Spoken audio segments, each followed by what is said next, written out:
What's going on, YouTube? This is Fish Freak Phil. Let's give you an update on the move and what's been happening. This is probably gonna be a long video, so I'm gonna have to do this in two parts because there's a lot I want to kind of talk about, plans going forward and things like that. As you can see, I have some holding tanks set up here. These are 20-gallon longs. This one here, that's just sort of normal 20-gallon. It's a DIY stand I put together yesterday evening, real quick. Now this is the contents of all my Fluval Evo 13.5, kind of spread out in this tank here. And this is actually the Evo right now. I just literally just brought it over maybe 10 minutes ago from the apartment, still wrapped in plastic wrap. Not completely empty. I got about that much water and sand at the bottom there, as you can see. I've been thinking about this for a while. I think at this point I'm going to not put the Evo back up. I've realized that it's time for me to expand a little bit into a larger tank. So that's what I'm going to do. It was a great starter tank. A lot learned. I learned a lot using it, but at this point I've outgrown it. So I don't know if it's going to go away completely at this point, but right now I'm going to be breaking it down and setting up for what my next tank will be. The contents of this, I'm looking to get I'm going to go into a 40-gallon cube, anywhere from 30 to 40-gallon cube tank. Not sure what I'm looking at right now about that size. I was looking at Innovative Marines for 40-gallon. Also, I know JBJ has a 45-gallon cube. The reason why is the contents of this tank is going upstairs in my living room, and I want either a corner tank or a cube tank. I think I've come down to I've always wanted to do a cube, so I think I'm gonna go that route.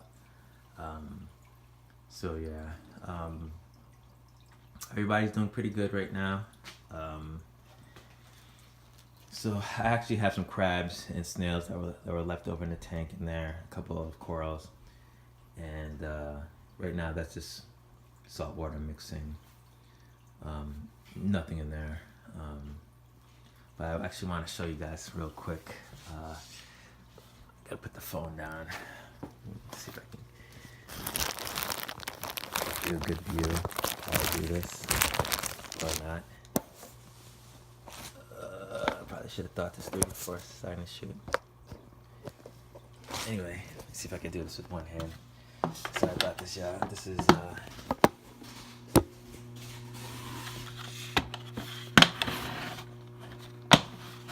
the reason why I'm pulling this out is I wanted to show you how and why I was able to run my Evo without the protein skimmer for so long. This is what I had in the back of the compartment. Now this is the shado that grew under the protein skimmer. Look how thick this is. It's like a balled up. It's so thick and compact. And this is what I have to pull out every time I did my water changes. It's not usually this dense. It's because it's gone like a couple weeks without me actually trimming it down. But this is about the actual size that I pull out. Like I said, it's not as dense as that. And if I show you the light that I was using, I get a lot of questions on what lights I was using for the diffusion. Now I had this on there because they're trying to block light from coming out, but this is all it is. Literally these 3 LEDs here on this side, and underneath here is some of these I'm taking it out anyway, so just rip it down.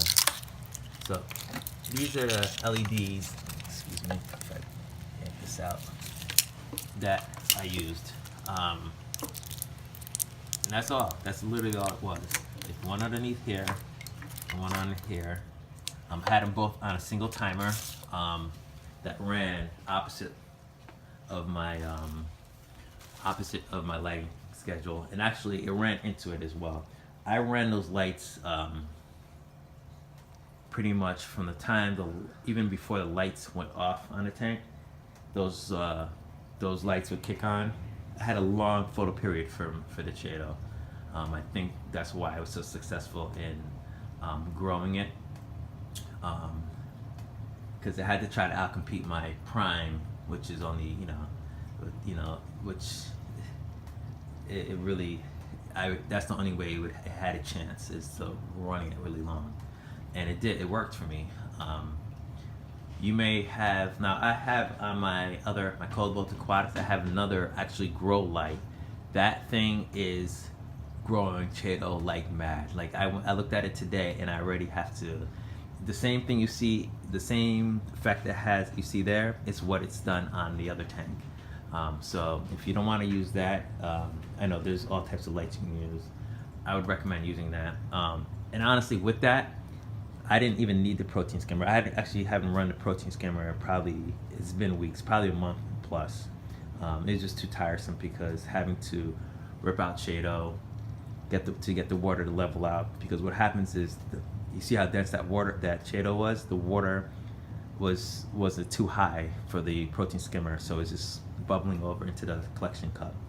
So after fighting that for a while, I said screw it, and I didn't need it. So the fact that this tank was almost 2 years old was very stable, and the fact that the Cheeto was doing such a great job in removing nutrients from the tank, I did not need the protein skimmer. If I were to set this up again, I would definitely set it up the same way, and I would definitely run the protein skimmer again. Who knows what I do next time, but I learned a lot of lessons in using that from this tank. That actually, the same way I set this tank up is the way I'll set up my future tanks. I'll be using protein skimmer, I'll be using refugiums, lighting, same thing. The only thing I didn't get to do it on this tank is I started dosing, auto dosing, setting up an auto doser on here. I did set that up on my Cobalt Aquatics CB40, and that is growing, and the corals on there are growing like crazy. Like I didn't get a chance to do that on that, but that's another lesson learned from the bigger tank. So everything is looking pretty dope. These guys are hungry because I've been feeding pellet food. They're not very happy about that, but I have some frozen food, defrosting, I'm gonna throw in there real quick. Yeah, so everything is looking really good. I'm gonna probably be bringing back some of these colonies to my LFS, because I really, my first tank, you pack things out, like you don't really know the growth of things. You see corals, you're like, oh, this is nice, and you're a newbie, you want everything possibly put in your tank. I went through that, and I didn't really plan for the growth of things, and I didn't like the way, at the end, I didn't like how jam-packed it was with all the corals, in terms of like their placement, I want to say. There was definitely some rock, some bare rock, and I was actually thinking about putting stuff on them, and I decided no, like it's just gonna get crazy. I gotta let the corals grow into the tank, because I didn't want this. I was planning for a long term, so with as much corals I had, it probably was they're gonna start choking each other out eventually. So that being said, I'm gonna be thinning out the herd a little bit, if you will. Some of the rock, I think a lot of this rock that you see here will be back in my next build, but I don't think I'm gonna be bringing in these colonies of zoanthids. They're the ones that are up in if you can look back in my previous videos, in the upper left hand corner looking at the tank, around that area, those are going out. Everything else is probably going to go into the next tank. Outside of that, fish are probably, I'm transferring fish all to the next tank as well too, kind of keeping everything kind of used to each other, so I'm keeping the family together, and we'll see what happens. So yeah, some changes. Changed my salt out using the Coral Pro salt, giving that a try. And I mean, I've been wanting to do it. I've been actually just taking my time and switching out, but I finally just switched over. I figured fresh start with everything. Probably should have switched my salt over a little slower. I started doing water changes with half the ocean, the reef crystals, instant ocean reef crystals, and the Red Sea Coral Pro salt, and then I quickly went to more coral, the Red Sea, and then finally over to the Red Sea. Doing it over again, it should have taken more time. I haven't seen any adverse effects, so I think everything's all good. I figure with the move, when I moved over the tank, this was all Coral Pro Red Sea I used on this tank. I figured they were in shock anyway, so like I'm just gonna go ahead and go with it. Everything seems to be okay. Yeah, so no issues. I'm thinking I'm gonna need to do something in regards to arranging the rocks so they get the best lighting, because right now where I have the light, it's not really, I have to change up the lighting settings because this is meant for my Evo, which is a smaller footprint than this 20-gallon log, so I'm gonna have to dial that in a little bit more, and then when I get the new tank, make those changes as well. But yeah, just kind of back up, give you a look. It's looking like a mess down here. Yeah, I want to show you actually where the 180 is going to go. It's ironically on this side of the wall. So it's going this way, a long way. And the great thing about this, this is a closet. I'm gonna be able to, I already started putting stuff in here, but I'm actually gonna close, the door, put a door in that. And if you look back here, let's walk around.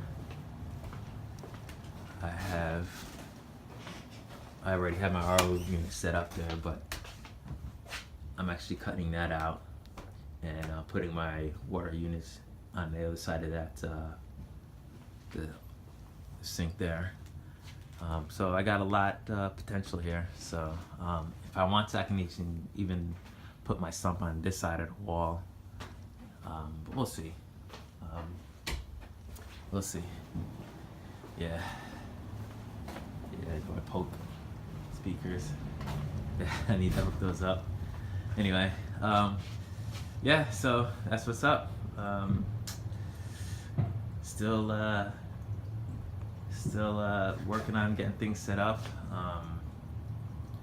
and hopefully these guys will be in here. I'm hoping to get the other tank in the next within the next month or so. We'll see.